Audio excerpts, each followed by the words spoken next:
there it is. TJ, let me go to you here. Initial thoughts of this game, your reactions to the, I'm just going to say it again because it just feels so good. Michigan 24, Michigan State little brother 17. Yep. Wow. Yeah. So, all right. My initial reaction is this: we should be 7-1. We should be 7-1. Warren is QB1 going forward. Davis Warren is our quarterback going forward. Period. End of discussion. You want to sprinkle in some orgy? Okay. I'll be honest though, a little predictable. Like every time he was in, we knew it was going to happen. We'll see how it goes. We got Oregon next week. We'll see how it goes. We did see some creativity today. What's interesting about the offensive play calling today is there was some creativity and then there was some predictability. That to me, that's an experienced OC as well as potentially an experienced head coach. Something to be mindful of. But at the end of the day, it worked. We got the dub. The run game was limited, and believe it or not, John, the passing game is what led us today. Davis Warren was 13 for 19, 123 yards, and a touchdown. And let me also say there was a few drops. Davis Warren actually played really well today, went through his progressions, was very careful with the ball, did not didn't turn it over, did not do what we saw earlier in the year. He was definitely this is what I was kind of, hoping for out of Davis Warren was somebody who can be a bit, he was a bit above a game manager today. He actually made plays. He didn't just manage the game. He didn't just play it safe. He actually made plays on his own. Like when he could have went, there was a couple of plays where he could have threw the under route, but he found the second guy in the progression, made the play, made a bigger play out of it. The defense was a bit leaky today, John, and I'll also say this, we still have a problem tackling. Tackling is still an issue, John. Something we need to figure out. I'm sure I was going to say, I'm sure the boys will figure it out, but at the end of the day, it's like week 8. It's not figured out. It's a problem. They got to figure it the fuck out. But I will say this, spotlight Jay Sean Barham. Dude. Yes. Dude. Dog. This is the guy. Last 2 weeks, this is the guy we've expected all year. He is now getting comfortable in this defense. Shout out to Jay Sean Barham. Second name to mention, Ernest Hausman. Yep. Dog. Bro, Dog. both of them are playing. Look at both led the team in tackles. Amir Hall also played well today. The boys played pretty good. The only thing I would like to see, obviously, is cleaner tackling. We had cleaner tackling, yeah, and then obviously, and then Tommy Doman is a liability. It's just what it is. I mean, he's just unfortunately, and what's really frustrating to me is he was better in high school than he is now. JB Brown is to blame. He's the special teams coordinator. Mm-hmm. In my opinion, he's letting the number one kick. So for those who don't know, Tommy Doman was the number one kicker coming out of high school in both field goal kicking and punting. This kid was considered elite, like obviously elite. He was considered a 5-star prospect, number one kicker by Coles. Coles does this kicking ranking. Michigan has, in my opinion, let him down, and I do blame the core. I believe if Jay Harbaugh was here, who was our previous coordinator, I think he would be flourishing. I think there's an issue here, in my opinion, and I know we got a lot to celebrate. I mean, there's some good here. There's some good. Yes. Obviously not perfect, but in my opinion, JB Brown is on that list of coaches who need to be replaced. Yeah. But outside of that, John, I mean, look, the boys got it done. Great victory. Fuck little brother. Take that. Enjoy your L, right? Jonathan Smith, enjoy your L. And Aiden Childs, I'm not impressed, man. Like 17 for 23, 189. In my opinion, Aiden Childs was okay. Not a player that, if I was a Michigan State fan, I would want more out of a player ranked that highly, because I'm going to tell you, who's a dog? Nate Carter's a dog. Nate Carter is a fucking dog, bro. Michigan State. And then not only that, Nick Marsh. Great player. Nick Marsh will be a problem. Mm-hmm. Nick Marsh will be a problem for the next 3 years. Yep. But outside of that, man, great win. We got the victory. We're 5-3. We are in one more win. We're in bowl we're in the bowl range here. I don't know what we're going to get, but just keep winning. We got Oregon next week. Davis Warren's QB1. We'll see what happens. I mean, listen, how crazy would it be if we could maybe, I know I'm getting crazy now, but we can hope. Let's hope for a victory next week against Oregon. But outside of that, man, it was a solid game, John. What's your thoughts on it, man? Not perfect. Not perfect. So okay, we'll start with this. Michigan won the game. Fuck little brother. All of that is great. It's great to have a rivalry win and the third straight win against Michigan State. There are a couple of things that I want to point out that really that bugged me and that also made me happy. Okay, Yeah. So I want to start with what bugs me, and the overall thing that bugs me is that this took 8 games to figure out that Davis Warren and Alex Orji were the right combo. And we've been saying on the show, and I was a big Alex Orji guy. Everybody knows that. But Davis Warren, if he was the best fit, and then you sprinkle the Alex Orji stuff in, did that need to take 8 games?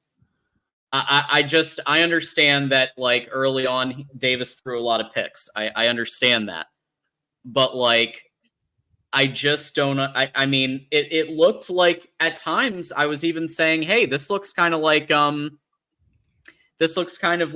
McCarthy." I even said once for the 2-minute drill at the end of the first half, I was like, "Hey, wait, TJ, is JJ back?" Yep. Yeah. And so I love that there was enough there on offense to get it together. That was great. Here's what really bothered me. Is that how did Michigan State get a lot of their yardage today, TJ? In my opinion, missed tackling and the run. So the missed runs in the beginning, though. In the beginning, it was far worse. They got it cleaned. It was very leaky, and I had it in my notes, but they cleaned it up, so I took it out. But it was very leaky. That first drive, John, was fucking terrible, bro. Yeah. The reality is that that a decent chunk of the yards that Michigan State got were because Wink Martindale has this belief that putting the best interior D lineman in the country on the outside, on the edge, is a good idea. Not a good idea. Every single time this game, there were at least 2 or 3 times where I noticed it, where it was like, okay, he's on the outside, and then the Michigan State goes for 20 yards, 30 yards up the middle. Now, do you think that they would have gotten 20 or 30 yards up the middle if Mason Graham was in his proper position? The first drive they were, though. But I hear you, and I don't disagree. And I don't know why you would do that when you have the edges we do, like Josiah Stewart. Now, I think it was Derek Moore who got carted off, right? Who was the player that got carted off? I thought it was Derek Moore. I'm not sure. If it wasn't Derek Moore, then I'm unsure. But at the end of the day, I don't know why Mason Graham's playing 4 tech or 5 tech. Like, just keep him at 3 tech, please. Don't get creative. Don't do anything we don't need to do. But it is, I mean, look, we got the victory. Like, hopefully it's a learning experience. Hopefully you can learn from your wins. One other thing I want to point out, John, that I did not mention is, guess how many penalties we had? Hillman. It was Hillman. Was it Hillman? Okay, my bad. I apologize. But then even more, though, if Derek Moore was not carded, then why is Derek Moore coming off the field? Why? And we saw Cameron Brandt. If Juju, I haven't seen Juju in a while, but Juju's like a, big on Cameron Brandt. But yeah, Cameron Brandt got a sack tonight. But what I wanted to point out is, John, how many penalties do you think we had? Don't look it up. 0. 0 penalties, man. So that's clean football. Boys played well. No turnovers, no penalties. You can win that way, right? You don't got to be perfect. If you do 0 turnovers and 0 penalties, you can win. Not perfect. And honestly, the boys stepped up when it came down to it, right? Shout out our boy Moose, but and everyone else. Shout out everybody. But like, when you don't play a perfect game, and as long as you don't do the things that cost you, right, you can get away with that, right? So defensively, tackling was the biggest issue for me. Offensively, what frustrated me, especially coming out of this into the second half, is the conservative play calling. Like Kirk frustrates me. I'm just gonna be Yeah. very honest. Like Yeah. I'm gonna be honest. It's also hard though because the momentum we're hearing on the recruiting trail with things, and but shit, man, he is so inexperienced. It's so obvious. He has no feel for the game at times. He did show some creativity today, but it's not. It doesn't flow, right? So like we'll see drives where okay, he's kind of putting it together, and then we'll get drives where it's like, bro, you're killing all of the momentum. Like you are sucking all the air out of this offense. Davis Warren's at like when I posted that tweet earlier, John, Davis Warren was 11 for 12, and they ran it 2 times in a row, and then Colson Loveland drops it. Mm-hmm. What are you doing? It's the beginning of the third quarter, man. You know, like what are we doing? But again, it is a celebration. We did win. It's just Yeah. you know, we want the team to we know the team can do more. You know, like I know the team can be better. I know that. I know the team should be 7-1 right now. I know that. Yeah. Washington is each year. Yeah. This is what I'm saying. Like with a more competent coaching staff, this is a 7-1 football team with the talent on the field. Yes. Okay. So there's a chat I'm involved in. People you would know, many of the people would know, big names. And there was a question proposed in this chat. What would create the greatest impact this year? And a lot of people say, oh, they were like, if you could replace one person, who would it be? And a lot of them were like, well, if we could have JJ back. I said Jim Harbaugh. And the reason why I said Jim Harbaugh is because I truly believe if we had Jim Harbaugh, now this is just, I know it's not going to happen. But again, if you had a coach of a higher caliber, we would be 7-1. Now, granted, quarterback is our biggest issue. I don't disagree. But at the end of the day, a well-coached team is 7-1 right now. And whether you have JJ or not, I still think the outcome would be 7-1. I don't think we're beating Texas with JJ, right? So, but hopefully, here's the hope, right? That they're learning, they're growing, and they're getting better by the week, right? So that's where we are. Sharon, no question, has some tough decisions to make with some coaching, and I think he knows. I do, and I also, everyone watching, right?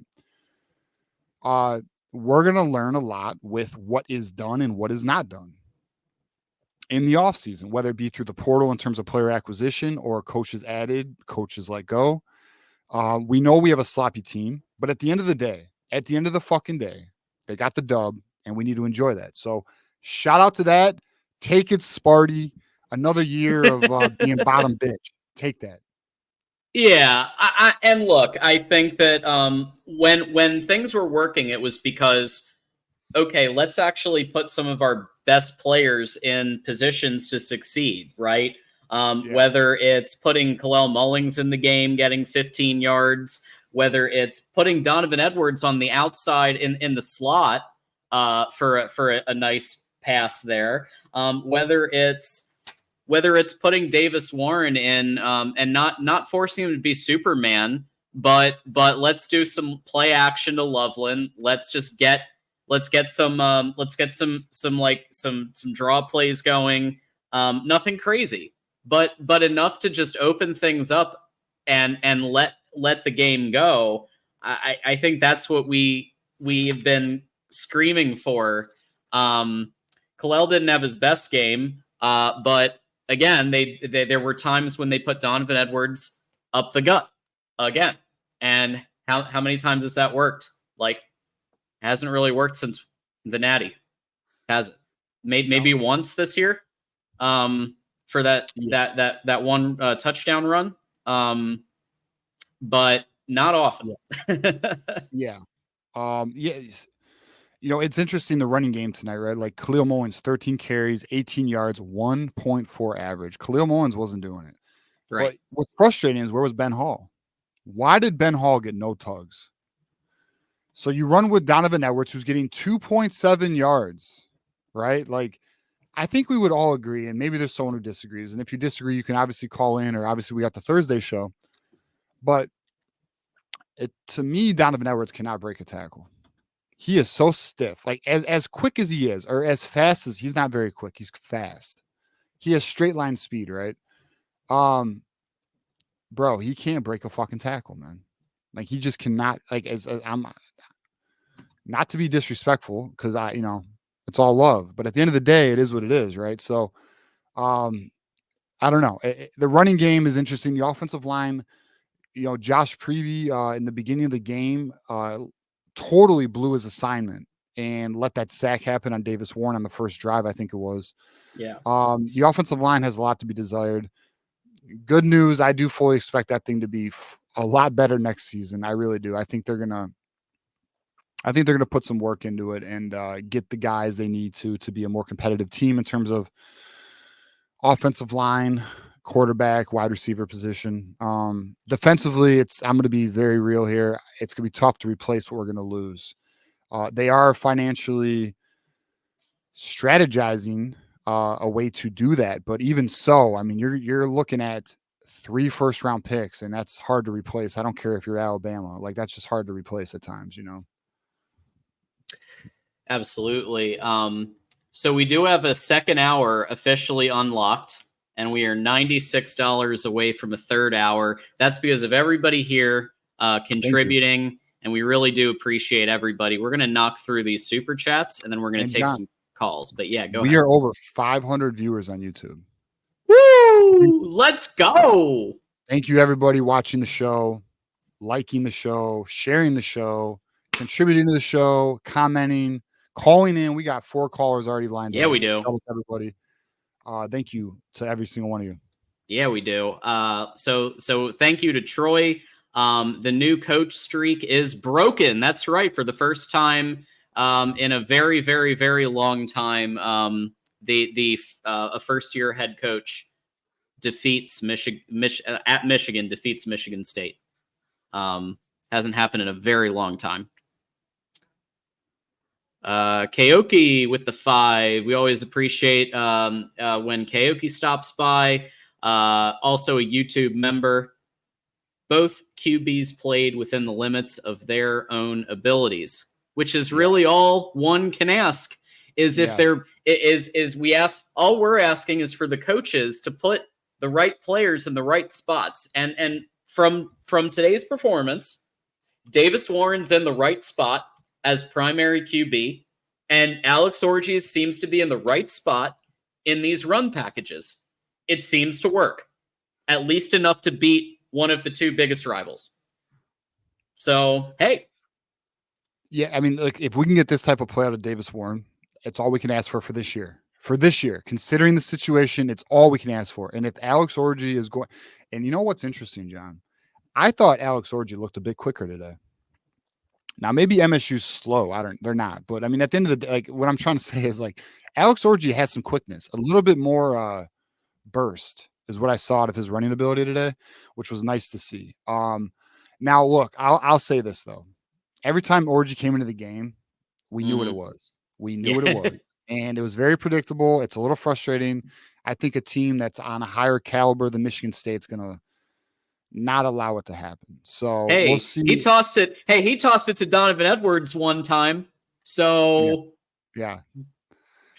There is an element of surprise for sure. I mean, he definitely has I'll be real though. I don't have the faith in our offensive coordinator to do it like a Ben Johnson does, where like for the Lions, Ben Johnson will he'll run a play that will set himself up like 50 plays later in the game. Like he's chess matching these defensive coordinators.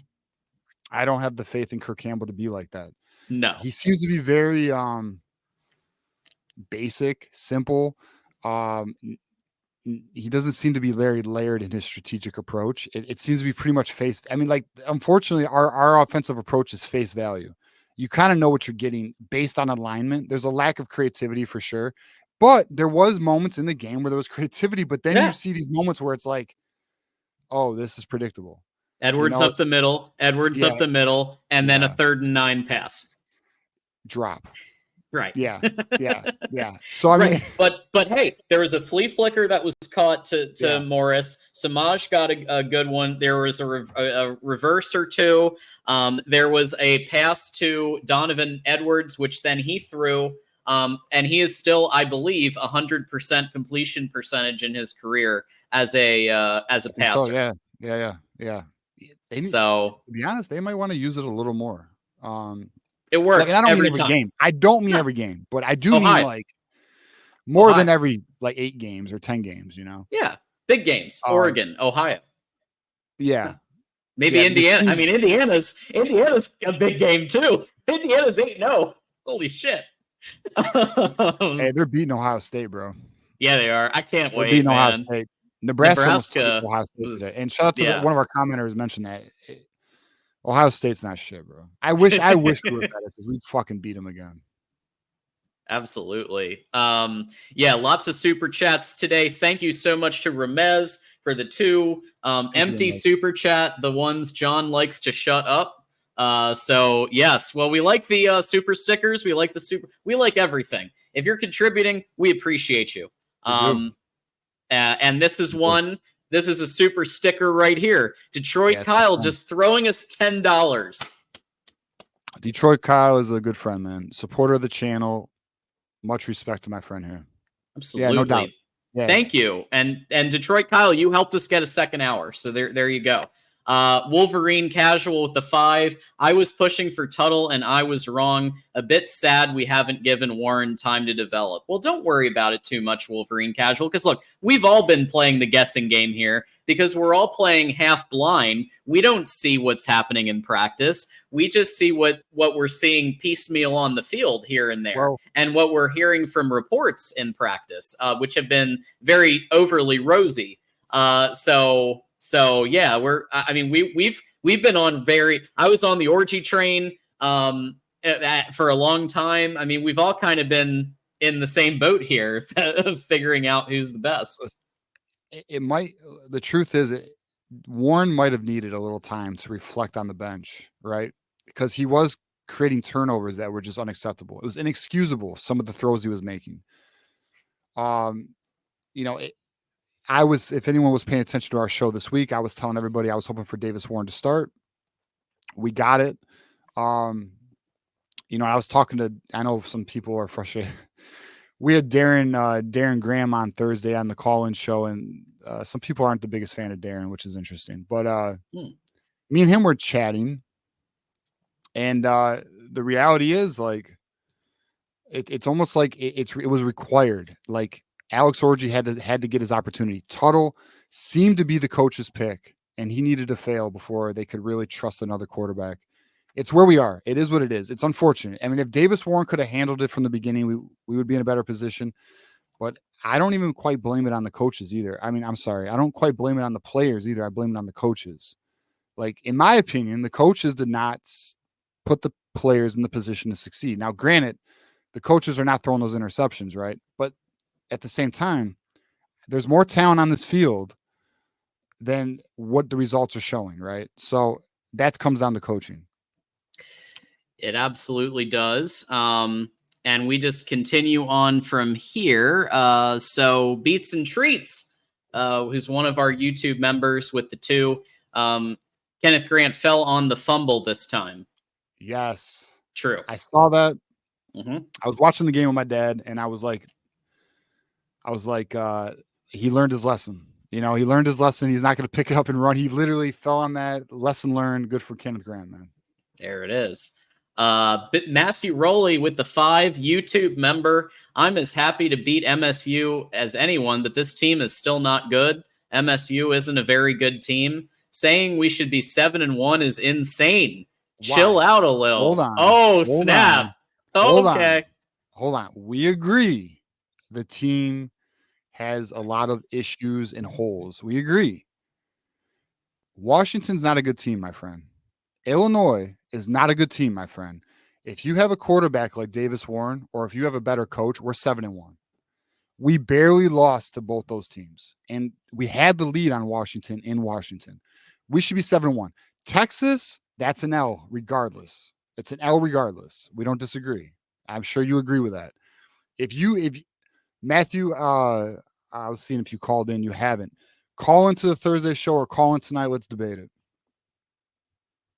Because I disagree. We should be a 7-1 team right now. We really should. It's unfortunate. 100%. You're with me? Thank you. I am with you. I think I think this is an indictment on the coaching staff that we're not a playoff team right now. 100%. It's an inexperienced coach. Exactly. It's what it is, man. The offense has been very bland, not creative, not putting players in the most optimal position, running Evan Link at right tackle all fucking year, running Judice at center all year. When we have said on this channel, start Crippen, start Percy, start Gentry over Evan Link, right?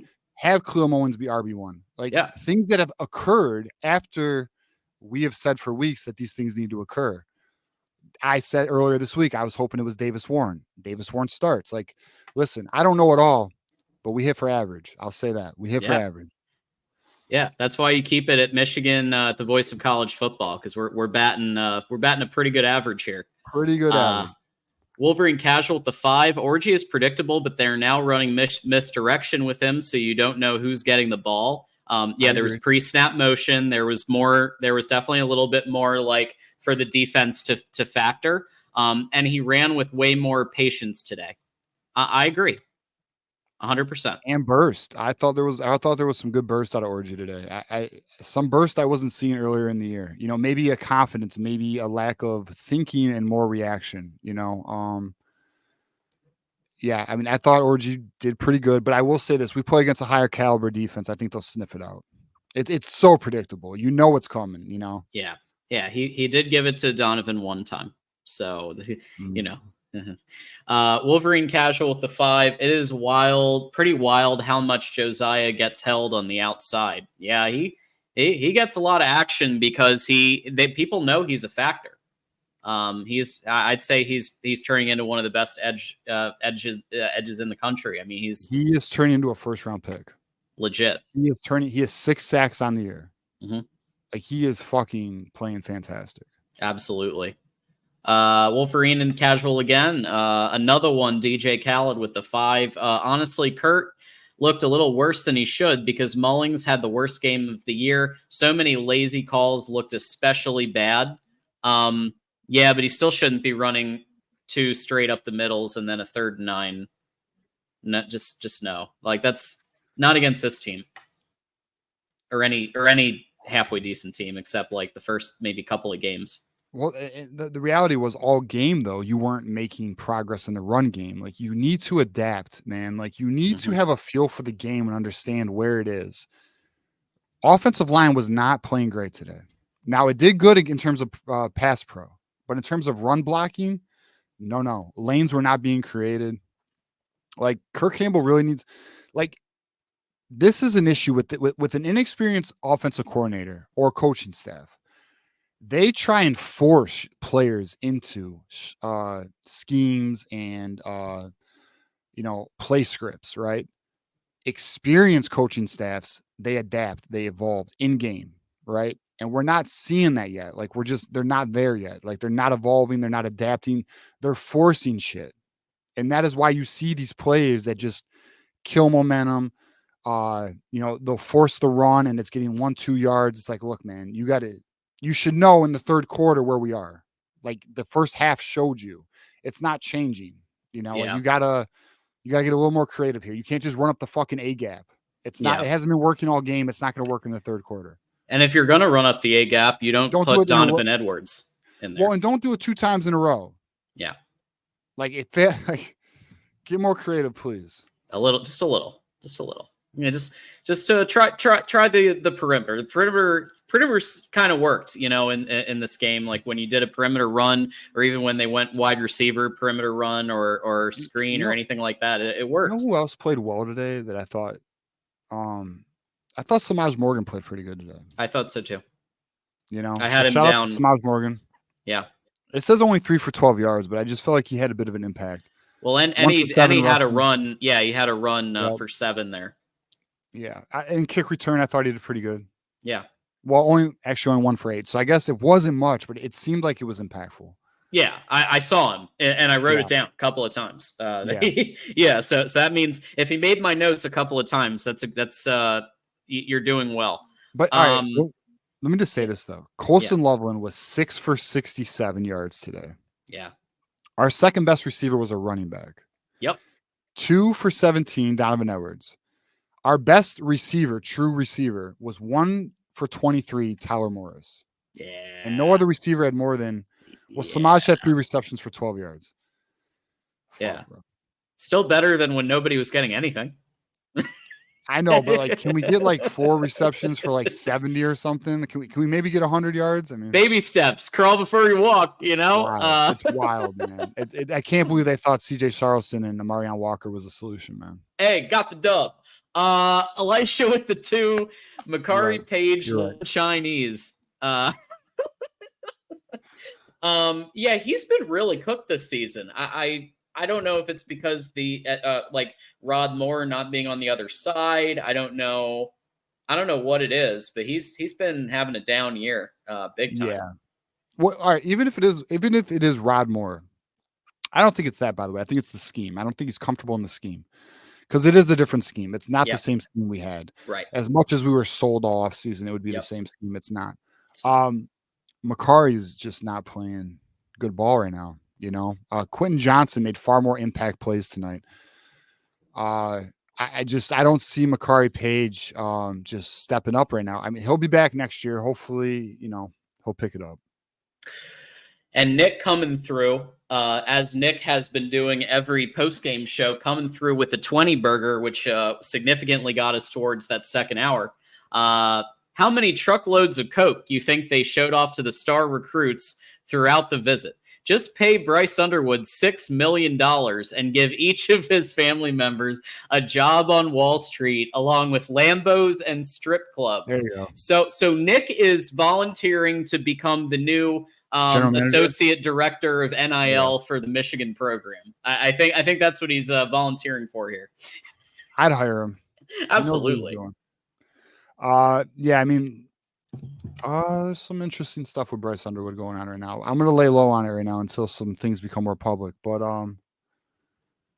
yeah, the boys are putting in work. I'll just say that. Boys if you were part of our membership get together this week, you heard some intel that we were able to share on that situation. And if you want to become a member, at least at the $4.99 tier, you too can access information that we can't share when 600 people are listening. So go ahead and consider joining. I'll put the link right here and become a member at the $4.99 or up here at the Voice of College Football Michigan channel. And thanks again to Nick for the 20. And we are rolling on these. Next up, we've got Detective Loki just gifted a membership to somebody. If somebody knows who it was, I'm going to try to find it. But Detective Loki has been doing this consistently. It's so appreciated. And somebody just got 30 free days of Those Who Stay Will Be Champions membership. Congratulations to that. And thank you to Loki for doing that. Elisha with the 2. Wink has to go. Bro went man on 3rd and 12 on that touchdown. Yeah, Wink did a lot of stupid things today. Luckily, the talent is such that it doesn't that they were able to contain Michigan State. Because I literally think it was because of talent more so than it was because Wink called a masterful game. Wink did not call a masterful game. Wink had some significant problems in how he called the game, and it's basic stuff that he's missing. That the other two, McDonald and Minner, never would. So Scottish got the membership. Our chat has let us know. Shout out to Scottish. Welcome to Wolverine Nation at the Voice of College Football. Scottish, absolutely. You are now a Those Who Stay Will Be Champions member for 30 days. Those Who Stay Will Be Champions members get access to our monthly membership hangout, which we just had, but we'll have another one next month in November. We're going to be doing it the 3rd Monday of every month moving forward. So we are now going to have a dedicated time. Everybody who's a member, listen in, and we'll do a community post on this too. Every 3rd Monday of every month is going to be membership hangouts. That way I don't have to do a poll every time, and we can make sure that we consistently have it. So that's what we're going to be doing. And I want to appreciate everybody who came by last show. It was a really great time. And we shared a lot of good intel. Detective Loki, in addition to gifting memberships, he's also super chatting too. So he's throwing the 5 out there. The Don throwing that touchdown was the highlight for me. Every time the Don throws is a highlight for me. I love seeing it every time because it works every time. He was 1 for 1 today for 23 yards and a tutty. And I'm pretty sure that every single time he's thrown, it's usually for a touchdown and it's a completion. So it works. It's effective. And it's also effective because it's rare. They don't do it every game. They do one every year. Mm-hmm. They did one in 2021, 2022, and 2023.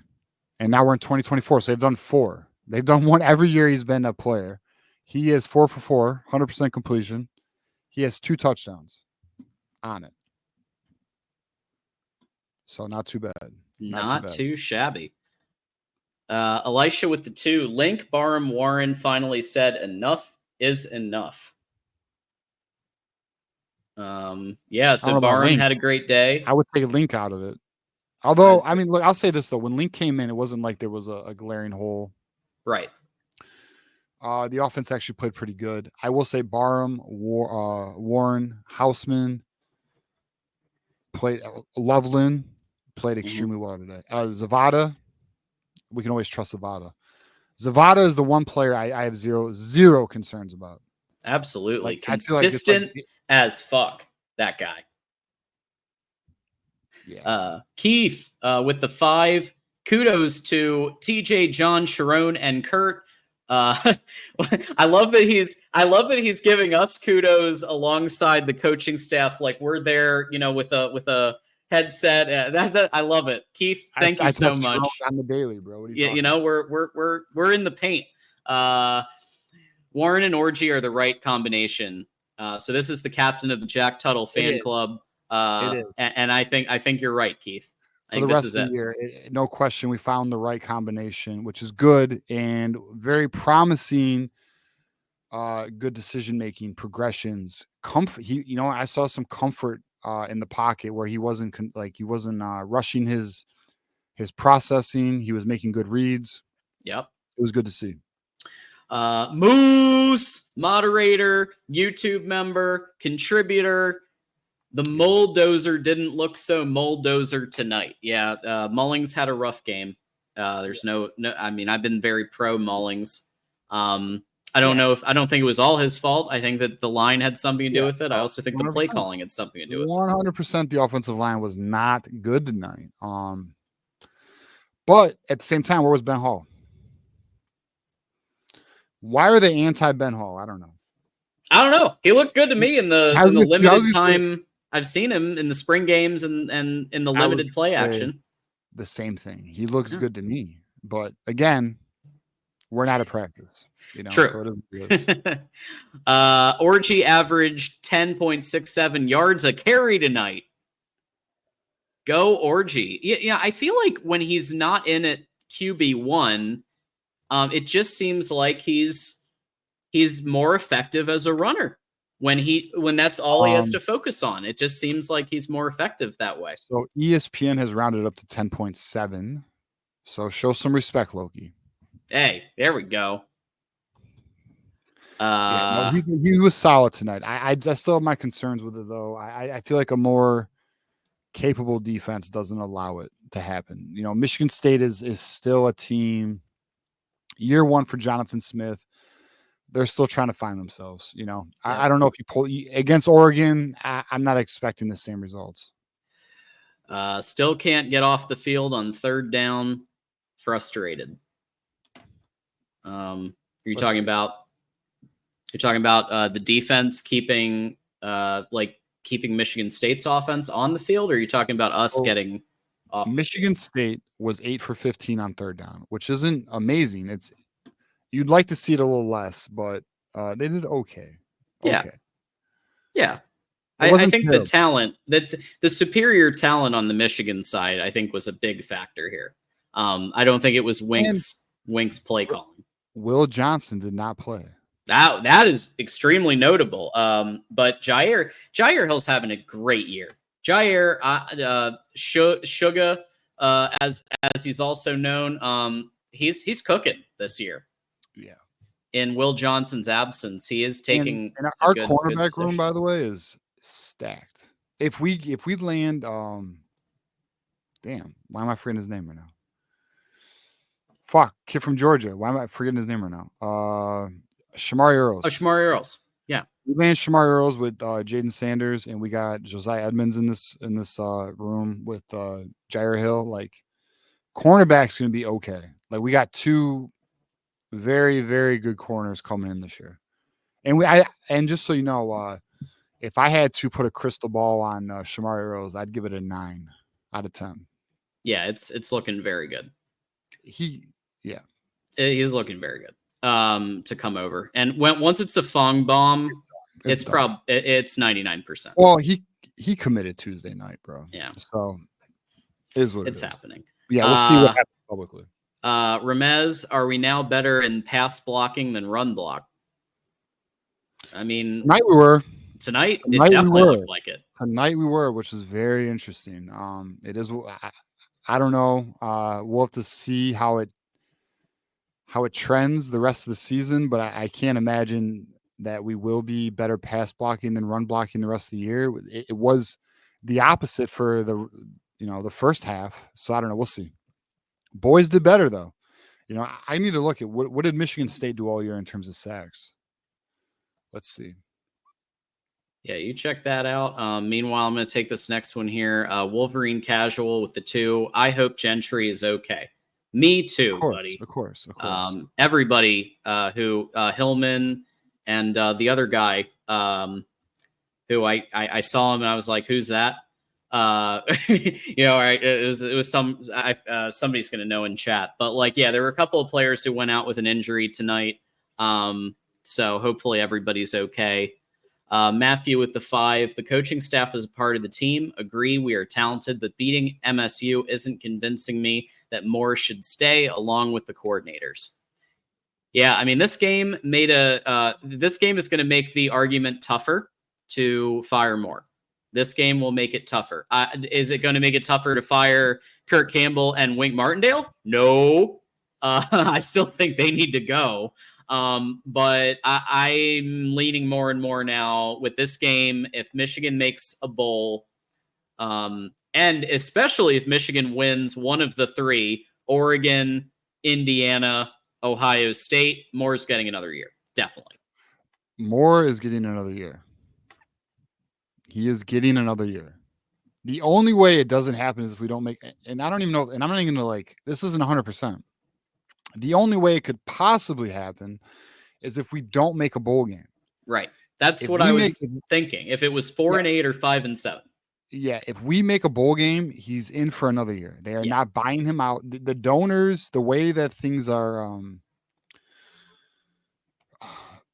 trending with the program in terms of the way they are strategizing the roster, there's no way he's not coming back next year. Now, in terms of the other coaches, the coordinators, that's to be determined. I think there's going to be some serious change here. Yeah, I think you're going to see a much different coaching staff. I do too, and I think you're going to see Michigan pony up some. Michigan, I'm going to tell you guys, Michigan is motivated financially to make sure they figure it out. Okay, they got it together right now. Yeah, NIL cannons are firing off. Finally, we've been crying for it for 2 years on this program, and on Michigan Wolverines Live. It's happening. It's happening. And then in terms of coaches, listen, Wink Martindale is, I think, one of the highest paid defensive coordinators in college football. Money's not a problem for coaches. Right. So Mr. Bombasket has a great question that I think is great for you, TJ, about the recruits. Do we have any updates on the recruits that were actually in Ann Arbor today? Well, I don't have confirmation on all the recruits who came today. Like, I don't know if Savion Hyder made it in. I don't know that. What I do know is, obviously, we know Shamari Earls made it in. We know the main commits made it in terms of Babaloa and Andrew Marsh and all that. They made it in.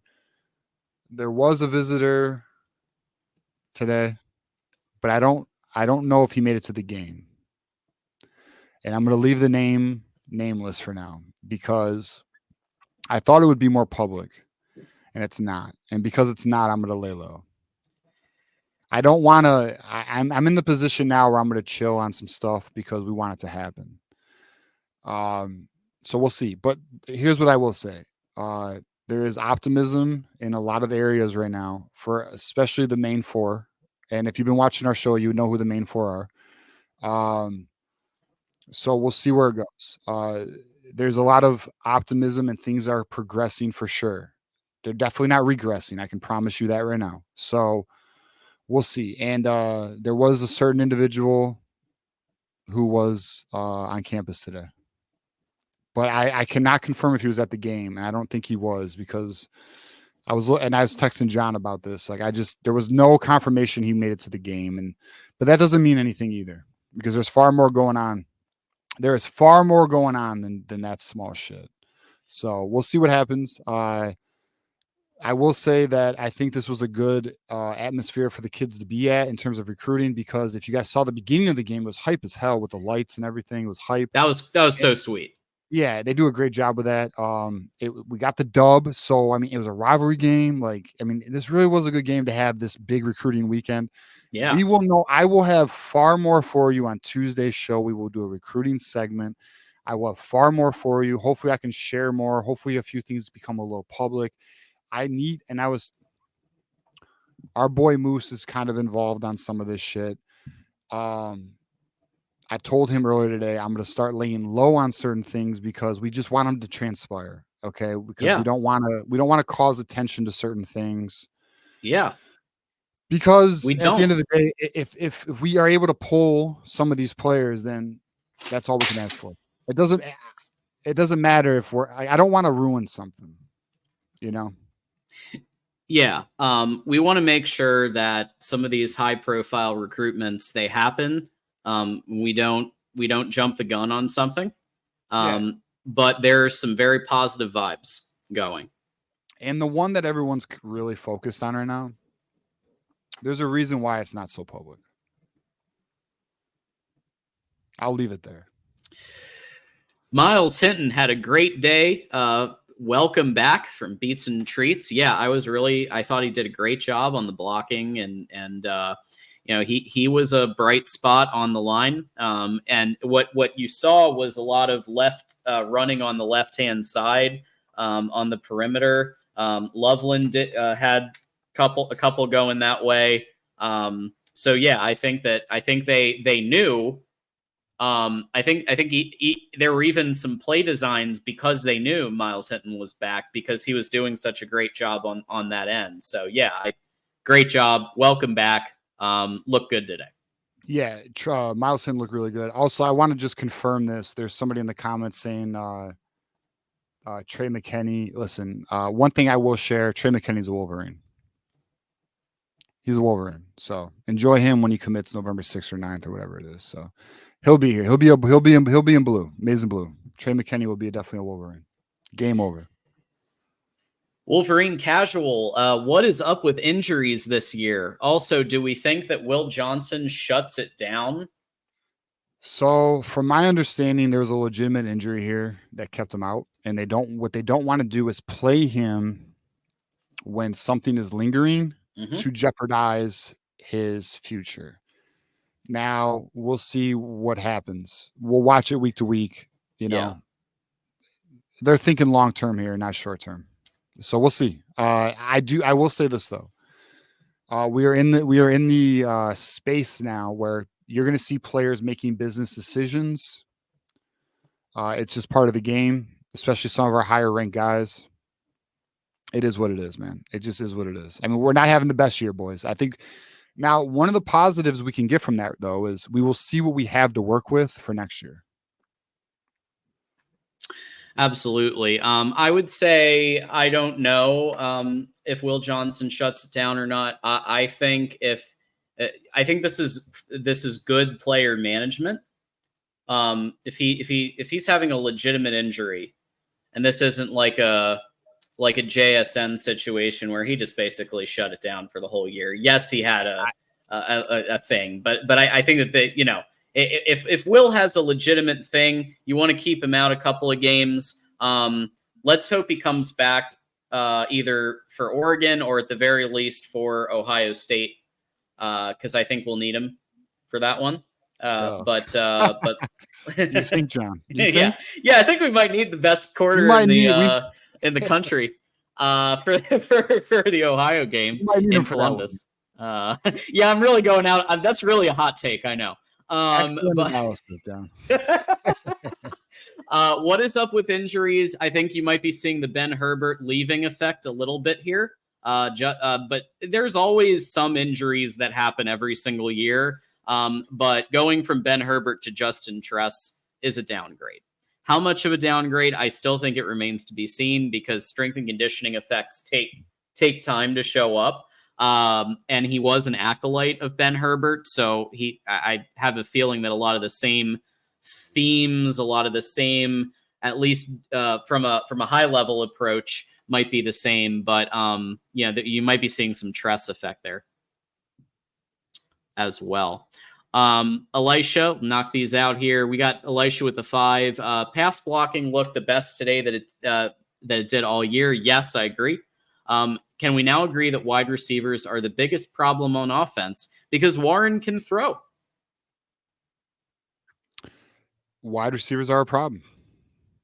We have a wide receiver problem. We 100% have a wide receiver. We do not have a wide receiver who can be depended on. Yep. And yet again, fire Bellamy, get him out of here. Let's find somebody who knows how to coach receiers. Well, I don't know, man. If yeah. I get where turn out where the way you're they going with may. He might not be going with this. Sean Garner with the 5. Why didn't Michigan use the Orgy package when Orgy was quarterback? Too predictable. You're talking about the predictable. Run? I mean, because the QB run. What happened against Washington is they literally loaded the box on our ass and we couldn't move. Yeah, we couldn't move. Could not move, which is why you saw Jack Tuttle come in. Yep, I think there's a lot of reasons. Number one, they did call some quarterback runs. They just weren't very effective because of what TJ just said. They were putting 9-10 in the box, playing single high safety, if that. There was just no pass threat when Orgy was QB1, so he wasn't really able to get out much. And our line wasn't good enough. Like last year, you could do the Penn State thing and just go run over and over and over and over, and it's going to work. We didn't have a good enough line where you can have 9 or 10 guys on the other side of the field stacking the box, and it's still going to be you can still run. Last year you could do that. They could stack teams could stack the box till they're blue in the face, and Michigan could still get Blake Corum out there for lots of yards. Not quite the case this year, but I do think this is a way more effective utilization of him. He's clearly more effective as a gadget, let's bring him in for a play or two. And Sean Garner, one of our reasonable Buckeyes, giving that $5. So we appreciate that. Friend of the program. Just has terrible taste in sports. in teams, yeah. Matt Pugh with the 5. Let's talk about not getting off the field on third down. Defense was on the field way too long. Again, I mean, the defense was 8 for 15. It's not awful. Is it elite? No, not elite. But I mean, can the defense improve? Absolutely. No excuses made. Like, they need to be better. We are used to an elite defense, so I completely understand why people's position is this. But in terms of 8 for 15, we're looking at what,